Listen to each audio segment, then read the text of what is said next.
Daniel 7, earlier during the first year of King Belshazzar's reign in Babylon, Daniel had a dream and saw visions as he lay in his bed.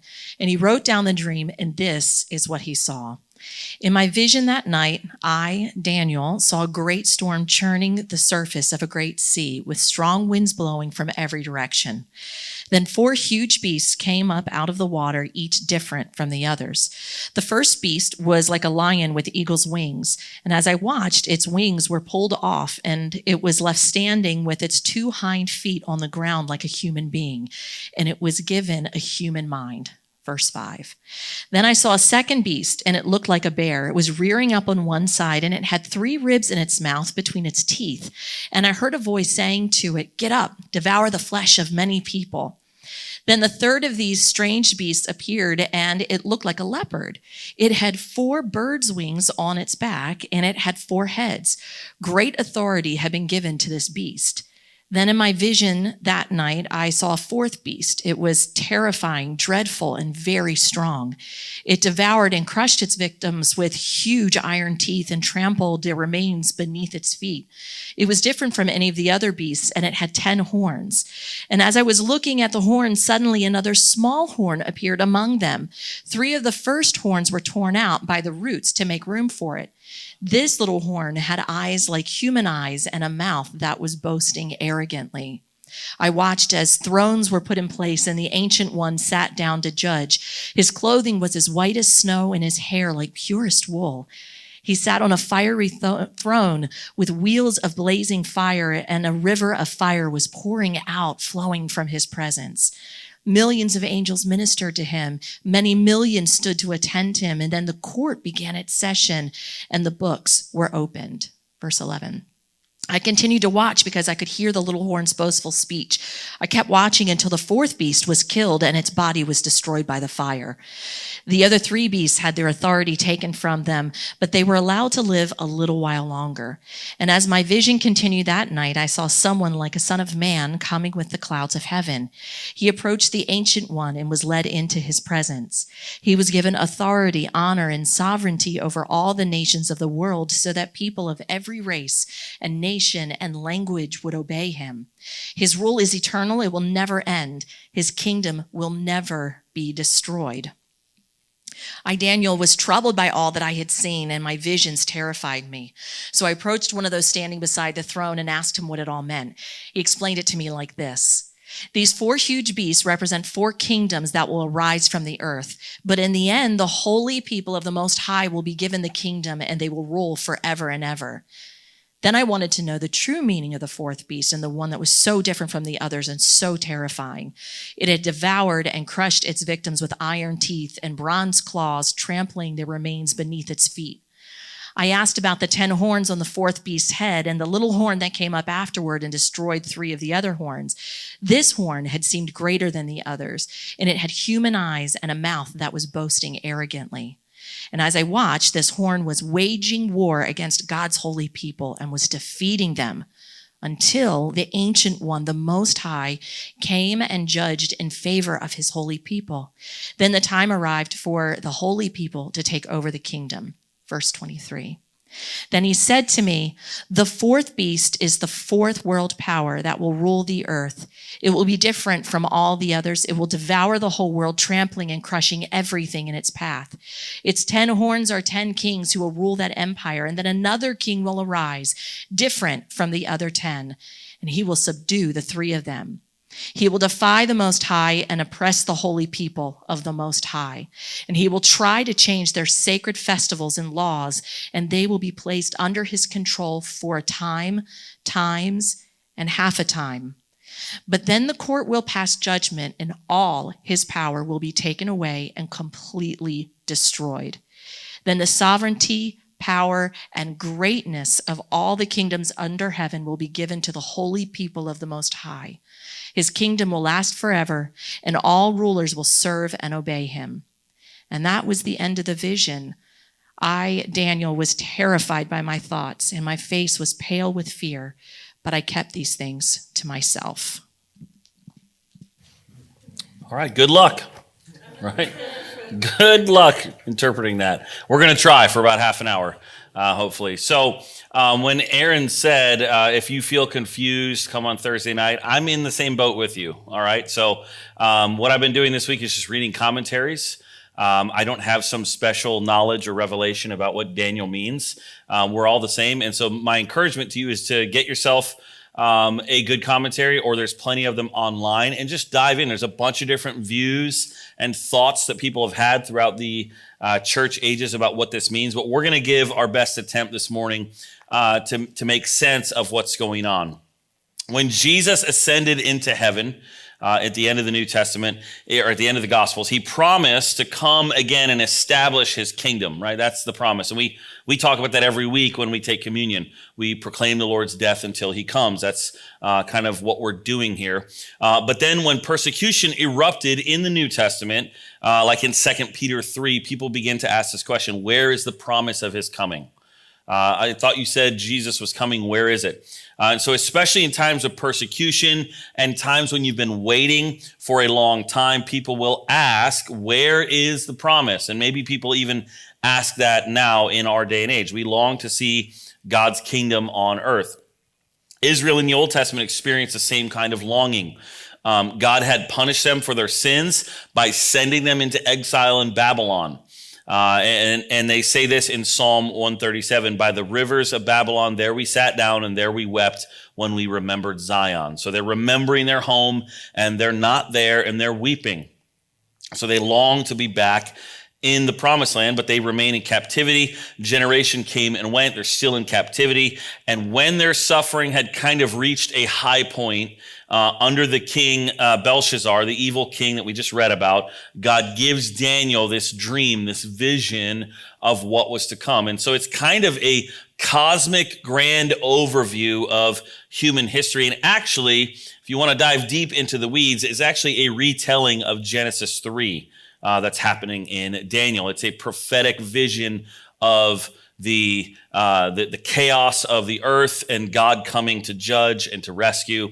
That's a whole nother thing for another day, but it's a grand overview of human history here. In the vision, Daniel sees these 4 human kingdoms, one coming after the other, and then finally he sees the arrival of the kingdom of God, the perfect kingdom. And so Daniel has mentioned these kingdoms before. We talked about Daniel 7 last week. We're going to kind of talk about it again this week. And then next week, Steve is going to talk about Daniel chapter 8. Good luck.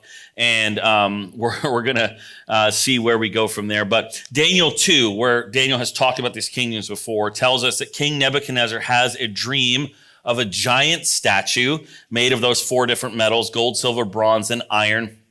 It says this in Daniel 2, a stone was cut out, not by human hands, and it struck the statue on its feet of iron and clay and broke them in pieces. And then it says the stone became a mountain and filled the whole earth. So Daniel explained to the king then that Babylon is the head of gold, but Babylon would be replaced by another kingdom, the Medo-Persian Empire.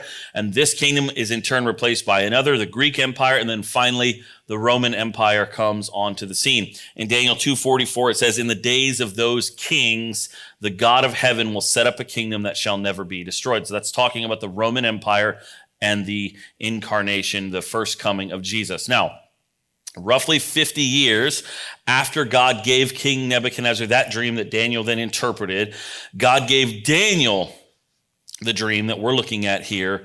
And Nebuchadnezzar had died. He was succeeded by several other kings. So Daniel's had his whole life, his whole adult career life in exile under these other kings. And the last king of Babylon is this evil king Belshazzar, who challenges God, you might remember, by drinking wine from the sacred vessels at the party, where we read in Daniel 7:1-3, then in the first year of King Belshazzar of Babylon, Daniel had a dream and visions of his head as he lay in bed.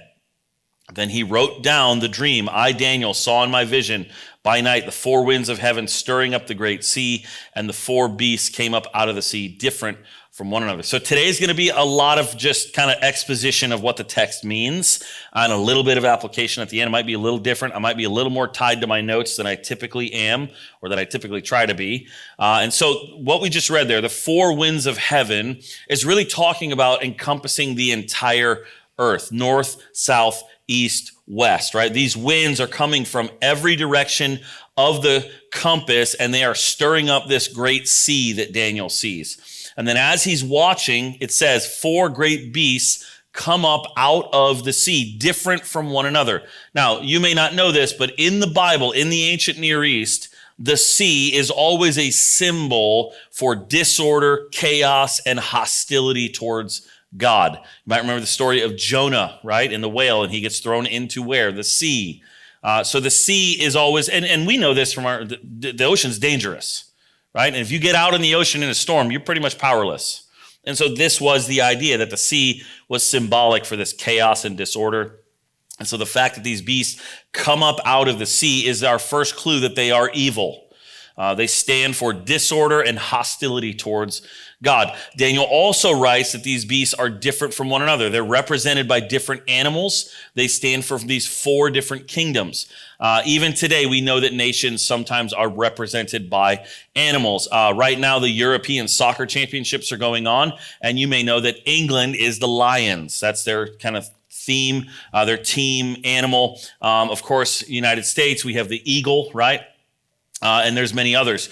But what Daniel sees are not just normal animals. He doesn't just see ordinary animals.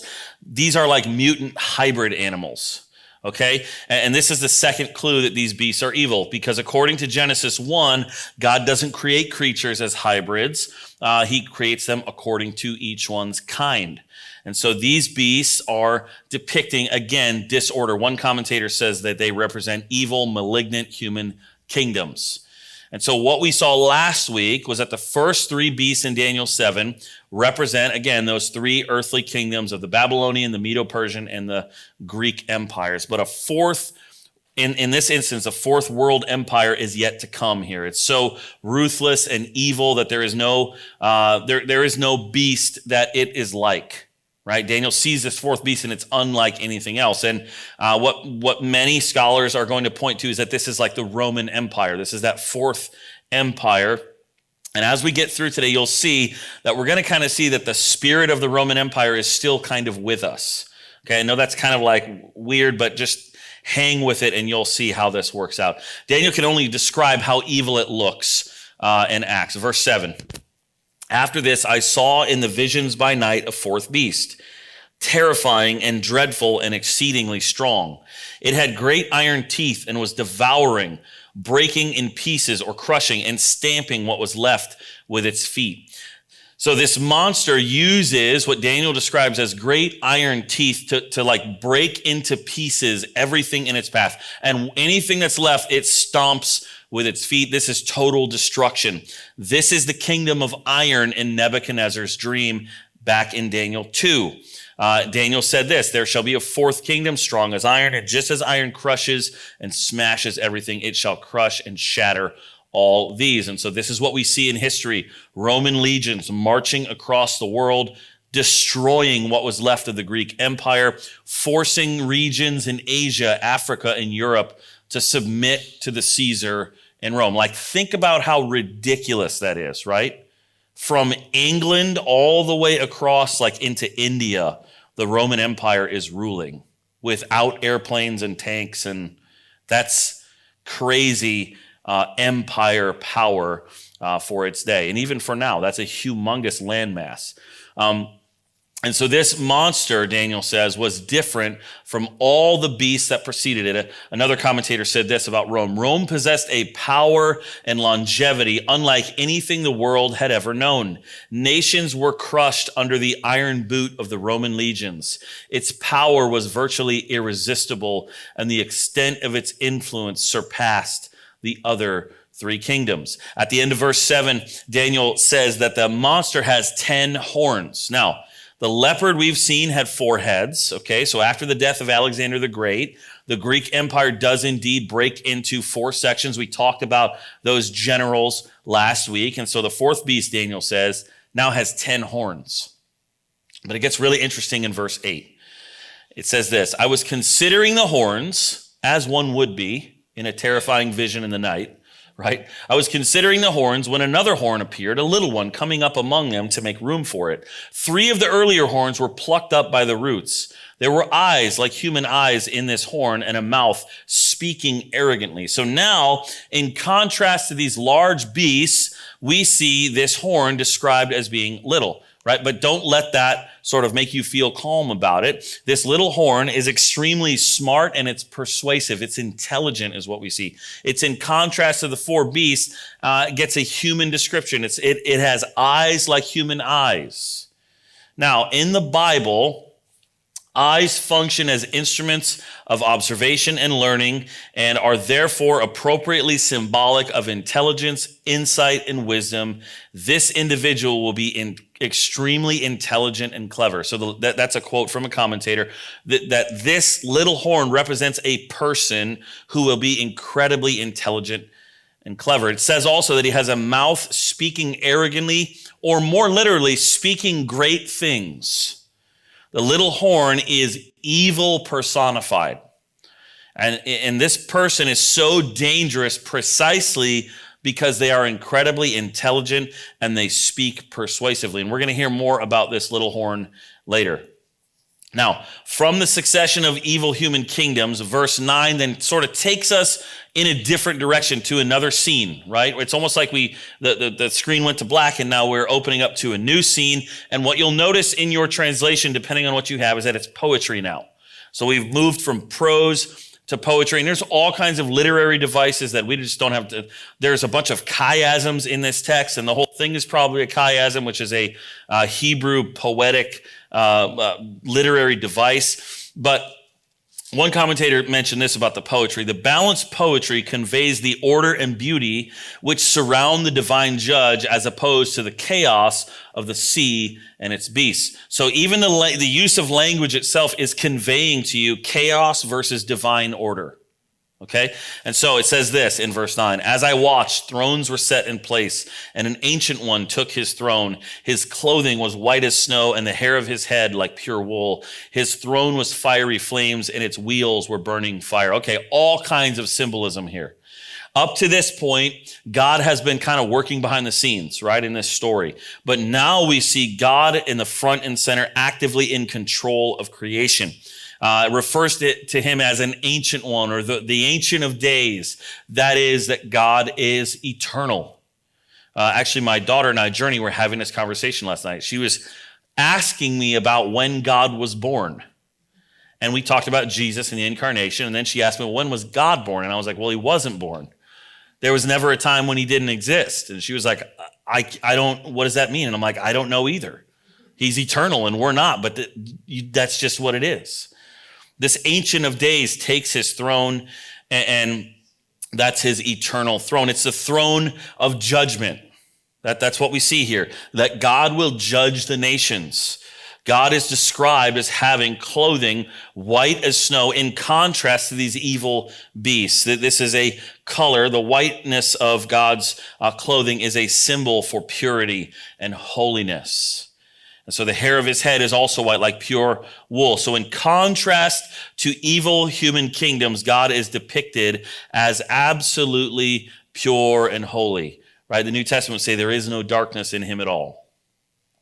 His throne, we read, was fiery flames, and its wheels were burning fire. So fire is also a symbol in the Bible for God's holiness. Think of, if you know the story of the burning bush, it says, Moses, remove the sandals from your feet, for the place on which you are standing is holy ground, right? And there's fire there. But fire is also a symbol of God's judgment, not just his holiness, but his enacted holiness, if you will, his judgment against unholiness. It says this in Deuteronomy, the Lord your God is a devouring fire, a jealous God. So when Daniel writes about an Ancient of Days or an Ancient One taking his throne, and that throne is fiery flames, Daniel is talking about the great day of judgment. So throughout Christian history, there are different ideas about what judgment actually looks like. Is it a literal hell? Is it some kind of symbol? Is it annihilation? Whatever. We can have disagreements about that, but what you can't have disagreements about is that judgment has always been part of Christian doctrine. It always has, that God will judge the living and the dead. It's in our creed. But interesting, in Daniel 7, God's throne is also described as having wheels, which what is that about, right? This means that God's judgment is not confined to one place. As God is present everywhere, so his judgment is present everywhere. His throne can go anywhere it needs to go. There is no hiding from God. There is no escape from the day of judgment. Verse 10, a stream of fire issued and flowed out from his presence. So this river of fire is a river of judgment. It's like imagine a lava flow coming down a volcano. It incinerates anything in its path. And his judgment will incinerate all that is opposed to God. Verse 10 continues, 1,000 thousands served him. Now in Aaron's translation, I think it said millions, right?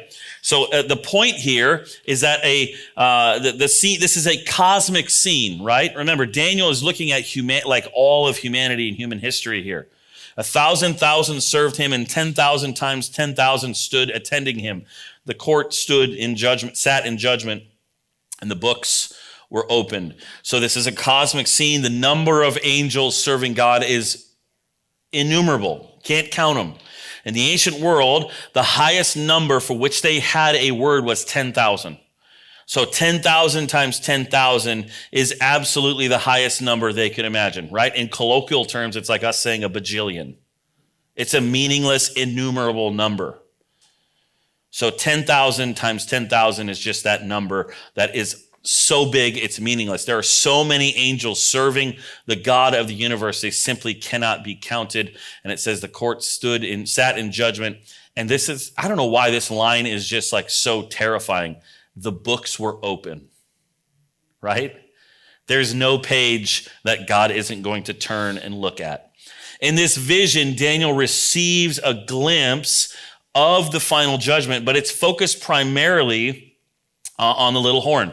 And so Daniel must have been outraged by what he was hearing the little horn say, because he mentions the little horn again in verse 11. I watched then because of the noise of the arrogant words that the horn was speaking. And as I watched, the beast was put to death and its body destroyed and given over to be burned with fire. So apparently the little horn's words were so vicious and vile and wicked that in this vision, they called forth the immediate judgment of God on the fourth beast. And so as Daniel watched, this fourth beast is put to death. Its body is destroyed and burned with fire. But in contrast to the utter annihilation of the fourth beast, look at verse 12.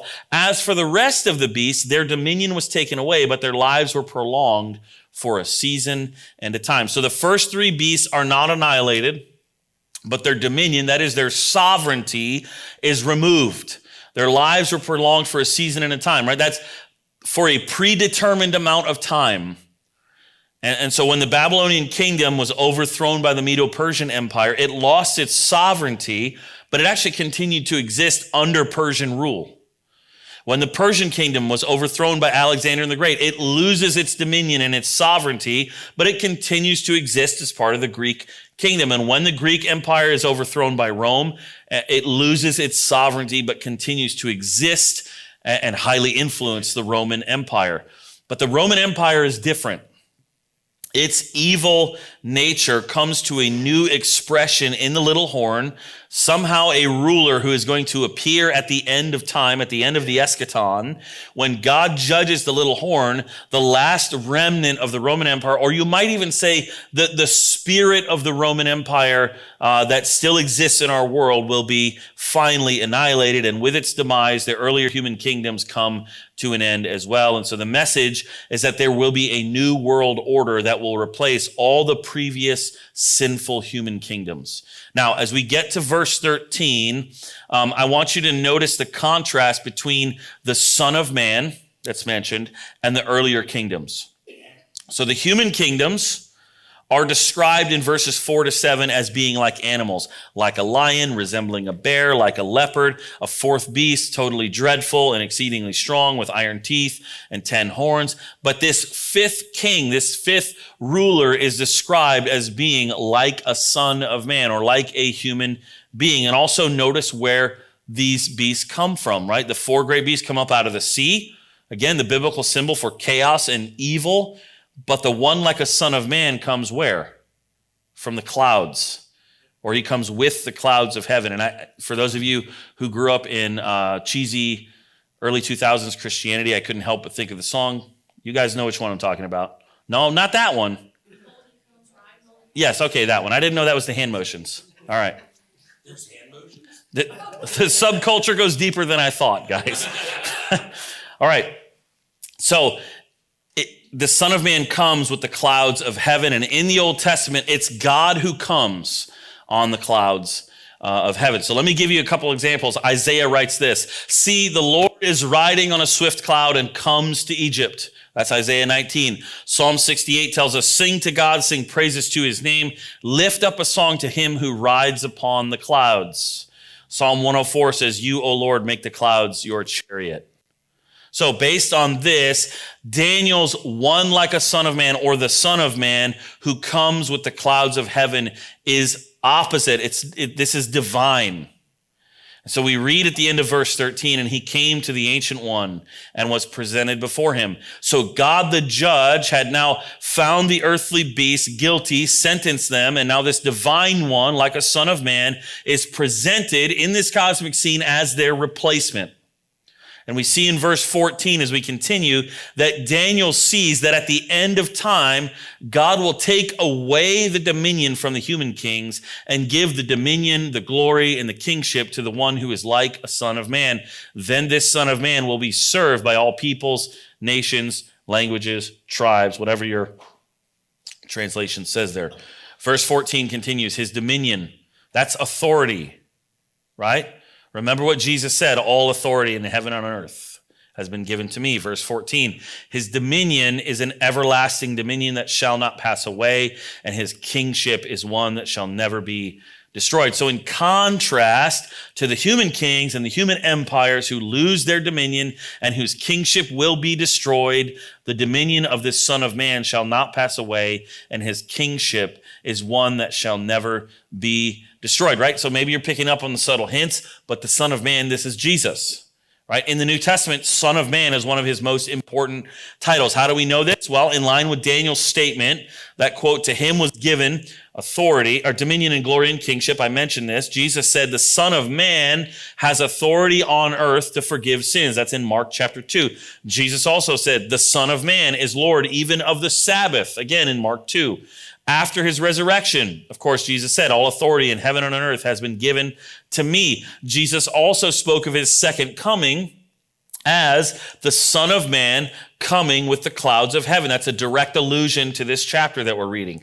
And speaking of the last days, Jesus said, in those days, after that suffering, the sun will be darkened, the moon will not give its light, and they will see the Son of Man coming in clouds with great power and glory. Similarly, when the great high priest asked Jesus, are you the Messiah, the Son of the Blessed One? Jesus responded, I am, and you will see the Son of Man seated at the right hand of power and coming with the clouds of heaven. That's in Mark 14. So Daniel continues now in verse 15, back in Daniel 7. He says, as for me, Daniel, my spirit was troubled within me. Yeah, of course it would be. And the visions of my head terrified me, right? So understandable. If you're Daniel in this situation, you're terrified too. I'm terrified just reading this. Such evil beasts, especially the last monster, like all the stuff that Daniel's seeing, this awful pain and suffering that God's people would have to undergo before God's final victory. Daniel is troubled, right? What does all this mean? When is this going to take place? How is it going to work? What's it going to... So Daniel is like us, and he needs some help, and so he asks. It says, I approached one of the attendants, an angel, to ask him the truth concerning all this. So he said that he would disclose to me the interpretation of this matter. As for these four great beasts, four kings shall arise out of the earth, but the holy ones of the Most High shall receive the kingdom and possess the kingdom forever and ever. So in verse 14, right, we heard that God gave the everlasting kingdom to the one like a son of man. And now verse 18 is going to add that God is giving the everlasting kingdom to the holy ones of the Most High. That is God's people. That's, if you know and love Jesus, that's you, right? And they will possess the kingdom forever, forever and ever, an emphasis on eternality. But Daniel isn't satisfied. That's a pretty short answer, pretty vague answer, right? He has a lot of questions. He wants to know more about the fourth beast and the little horn. And so in verses 19 to 22, he's going to not only ask for more detailed interpretation, but he's also going to provide more details of his own earlier dream vision. Verse 19, then I desired to know the truth concerning the fourth beast, which was different from all the rest, exceedingly terrifying, with its teeth of iron and claws of bronze, which devoured and broke in pieces and stamped what was left with its feet, and concerning the 10 horns that were on its head, and concerning the other horn, which came up to make room for the 3 of them, which fell out, the horn that had eyes and a mouth that spoke arrogantly and that seemed greater than the others. So the little horn seemed greater than the others, probably because of its intelligence. It's frankly, its big mouth, right?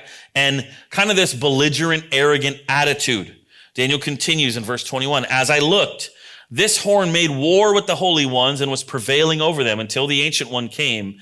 Then judgment was given for the holy ones of the Most High, and the time arrived when the holy ones gained possession of the kingdom. Now, it's the same judgment scene that Daniel sketches out in verses 9 to 11.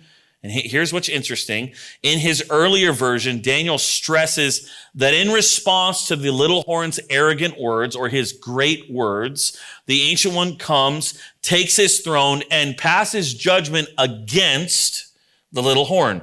The beast was put to death and burned with fire. So that's judgment against the little horn. But now in verse 22, look what happens. He sort of emphasizes the other side of that same judgment. The Ancient One gives judgment for the holy ones of the Most High. Notice that. He judges against the beast, but for God's people. And he gives them possession of the kingdom. So now in verse 23, the angel begins a more detailed interpretation.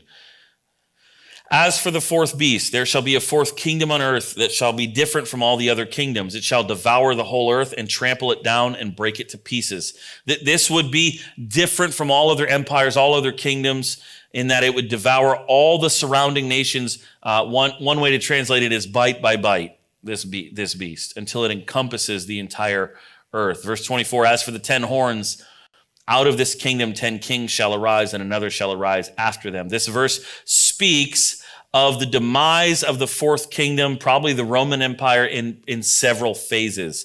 As the Greek Empire of Alexander the Great had fell and split into 4 heads or 4 kingdoms, so the fall of the Roman Empire is going to result in 10 kings or 10 kingdoms arising from the ashes of that Roman Empire. Since 10 is a number of fullness in the Old Testament scriptures, it is likely the best way is to interpret this symbolically, meaning a full number of kings or kingdoms are going to arise from whatever is left of the Roman Empire. And again, verse 24 says, another king shall arise after them. This one shall be different from the former ones and shall put down 3 kings. This little horn is different from the other kings in that this little horn, this beast, is going to challenge God himself and will seek to annihilate God's people themselves.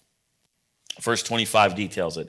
He shall speak words against the Most High, shall wear out the holy ones of the Most High, and shall attempt to change the sacred seasons and the law, and they shall be given into his power for a time, 2 times, and a half time.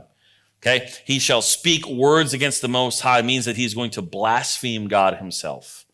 He shall wear out the holy ones of the Most High. That's pretty self-explanatory. He will oppress and persecute God's people until they are like a worn out shoe or a worn out piece of leather, just beat down. Says also that he shall attempt to change the sacred seasons and the law. In other words, the little horn is going to try to dethrone God and make himself take the place of God. He's going to try to dictate how and when and who people worship and the laws by which they can order their lives. This is an attempt at complete dominion over people. And at the end of verse 25, the angel says that God's people shall be given into his power for a time, 2 times, and a half time. So let me just say this as a side note here. There is a lot of talk in our day of Christians having influence over culture. And one of the things that as I read Daniel, I get nervous about is that we don't realize when we push for that we are pushing for what these worldly empires want to do. That is not the way of the kingdom of God. The kingdom of God does not come by coercion. It never has, and it never will. So as you think about how government and faith interacts, keep in mind that if you have this desire in your mind that if we can just get the government to enact laws upon people that will make them worship God, just be careful that you don't look like what we just read in Daniel 7. Because the kingdom of heaven is not like that. So what we see is that the little horn's persecution of God's people will be for a limited time. We could get into the weeds about what the time and 2 times and a half a time. The point is it's for a limited prescribed amount of time. And at the end of that time, we read in verses 26 to 28, then the court shall sit in judgment and his dominion shall be taken away. Just like that. Just that's it. There's no like, oh no, is God going to win? He sits in judgment, dominion is taken away. That's it.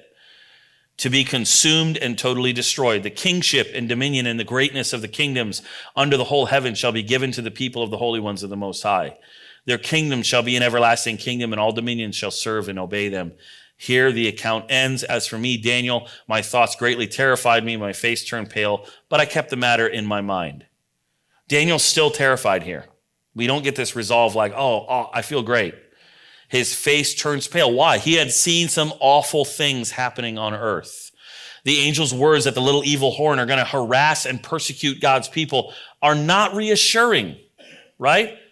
Daniel's vision for the end of things has to go through the road of suffering.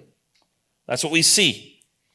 Even though God promised his people the everlasting kingdom, they still have to go through these devastating trials on the path there. And when was that all going to end? Daniel doesn't know. Now, from our perspective, after the first coming of Jesus, we know more than Daniel did. I've used this metaphor before. Daniel is like driving on a road and he sees a mountain in front of him and he's interpreting that mountain. And we're now on the other side of the mountain going, oh, there's an actual mountain range there that Daniel didn't know about. And we have clarity that he didn't have. And so we know more than he did. We know that the fall of the fourth beast, the Roman Empire, is lying in our past, right? As humanity, after its fall, the influence of the Roman Empire continued in separate independent kingdoms. That's the 10 or the complete number of horns. And then comes the little horn. The New Testament now is going to identify this little horn as 2 different names. The Antichrist and the man of lawlessness is what we see in the New Testament. In Daniel 7, we read that the little horn shall speak words against the Most High and shall wear out the holy ones. In other words, he is going to attack both God and God's people. Okay, so a couple just references for you. Paul writes about the man of lawlessness, particularly in 2 Thessalonians. It says this, he opposes and exalts himself above every so-called God or object of worship so that he takes his seat in the temple of God, declaring himself to be God. This is the man of lawlessness. That's his attack on God. And then Paul writes that the coming of the man of lawlessness, quote, is apparent in the working of Satan, who uses all power, signs, lying wonders, and every kind of wicked deception for those who are perishing. That's his attack on God's people. But according to Paul, at least in the writing at 2 Thessalonians, that time still lies in the future. So he urges his readers, and because of what we believe about inspiration, this text is for us. He urges them to not be quickly shaken in mind or alarm, that the day of the Lord is already here. That day will not come unless the rebellion comes first and the lawless one is revealed, the one destined for destruction. In his letters, the Apostle John calls this enemy of God the Antichrist. The original meaning of the Greek prefix anti means instead of or in place of. We think of it as against, which yes, but the original meaning is instead of or in place of. So the Antichrist is both an opponent to Christ, yes, but also a rival, fake, perverse attempt at a Christ. John claims that the Antichrist is already present in his day, which means it's present in our day. He writes this in 1 John, children, it is the last hour. As you have heard that Antichrist is coming, so now many Antichrists have come. From this, we know that it is the last hour. I hear it all the time. Oh, I think the last days we've been living in the last days since Jesus ascended to heaven. Yes, these are the last days. John was very much aware that the death, resurrection, and ascension of Jesus inaugurated the last days. Jesus came to reestablish God's kingdom on earth, but it comes in two stages, what we see in the New Testament. With the first coming, Jesus inaugurates it, announces it, and with the second coming, he will bring it to completion. So we live in this in-between time, awaiting the coming of the Son of Man with the clouds to receive God's everlasting kingdom, as we see in Daniel 7. And so in this time before the end, many antichrists are already at work in the world, defying Christ and opposing God's people. But they're only precursors. They're only forerunners, foreshadows of that final personal Antichrist. They point forward to that, whoever that figure is that will come at the end of time. And according to John's vision in the book of Revelation, an angel from heaven, quote, seized the dragon, the ancient serpent, who is the devil and Satan, and bound him for 1,000 years. And after that, he must be let out for a little while.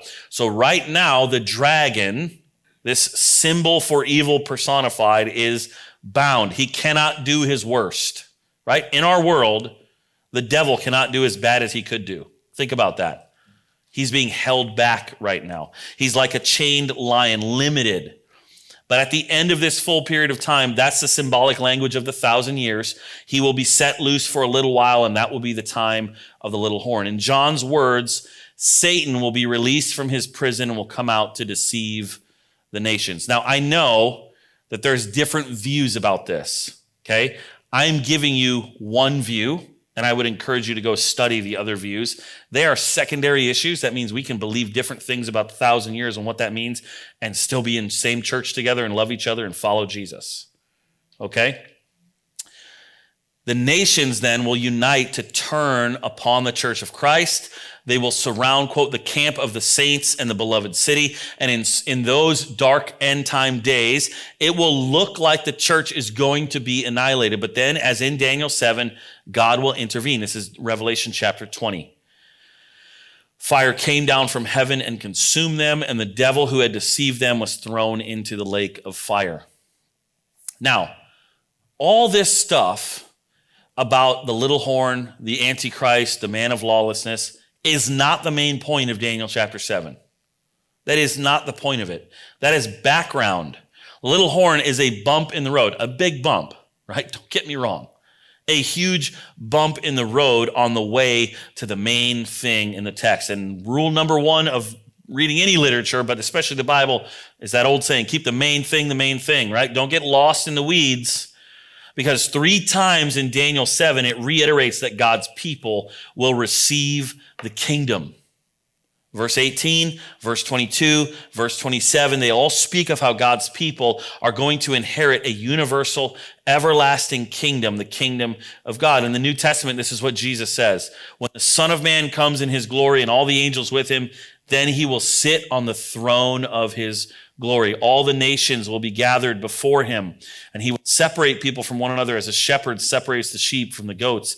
Then the king will say to those on his right, come, you that are blessed by my Father, inherit the kingdom prepared for you from the foundation of the world. And later on in Luke 22, Jesus tells his disciples, you are those who have stood by me in my trials, and I confer on you, just as my Father conferred on me, a kingdom, so that you may eat and drink at my table in my kingdom. And by extension, if you are a disciple of Jesus, that is conferred on you as well.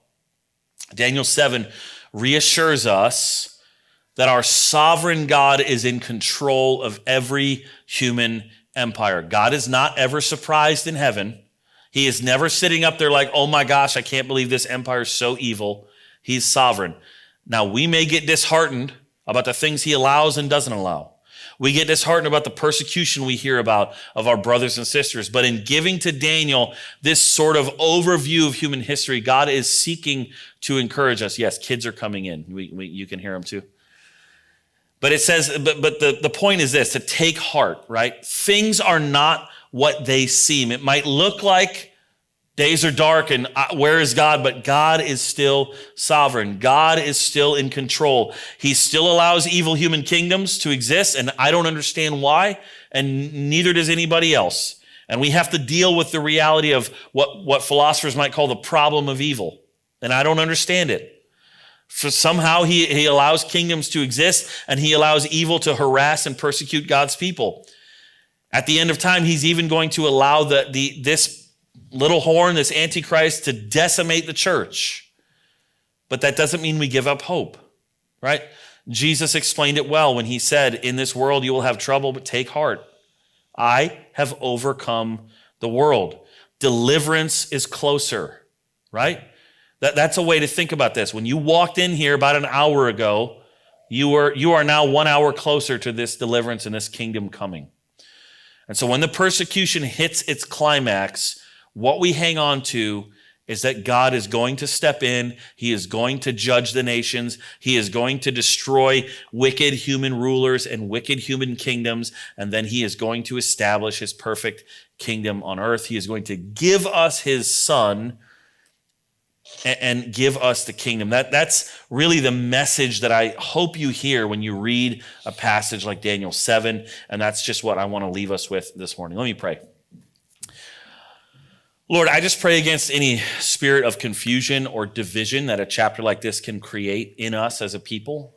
Lord, I just pray that we would, again, keep the main thing. And although it's so interesting and fun to get lost in the weeds of ancient prophecy and to understand what every little nuance might have meant, help us to also understand, Lord, that we are so far separated from ancient apocalyptic Hebrew literature that it's going to be incredibly difficult for us to really grasp what's going on in Daniel.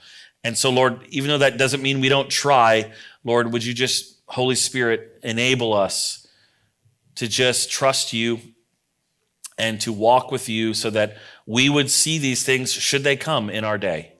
And Lord, we just ask for your strength as we go out from here and we face a world that is run by these evil empires that exist, knowing that your kingdom is coming to make all things right. We pray this in your name.